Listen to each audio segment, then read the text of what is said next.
پہلی بات تو میں آپ کو یہ بتا دوں کہ غصہ آ جانا کوئی غیر فطری بات نہیں ہے.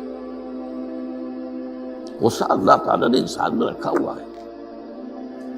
البتہ غصے کے اعتبار سے حضرت حسن، غالباً حسن بصری رحمہ اللہ، ان کا ایک قول بڑا حکیمانہ ہے، بہت حکیمانہ ہے.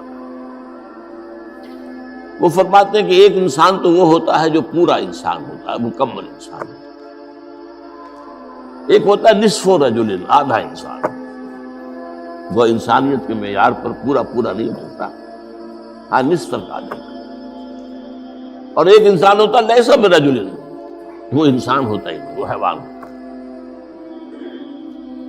پورا انسان وہ ہے جسے غصہ دیر میں آئے اور جلدی رفع ہو جائے، اور آدھا انسان وہ ہے جسے غصہ جلدی آئے لیکن جلدی رفع بھی ہو جائے، یا دیر میں آئے اور دیر میں رفع ہو. یہ دونوں برابر ہو جائیں گے. جلدی غصہ آیا جلدی ہی ختم بھی ہو گیا، دیر میں آیا دیر لگا دی جانے میں بھی. اور جو شخص سرے سے انسانیت کا مستحق ہی نہیں کہ اسے انسان مانا جائے، اسے غصہ جلدی آ جائے اور دیر میں جائے، تو وہ اصل میں پھر انسان نہیں، وہ اخلاقی اعتبار سے پورا انسان کہلانے کا مستحق ہے.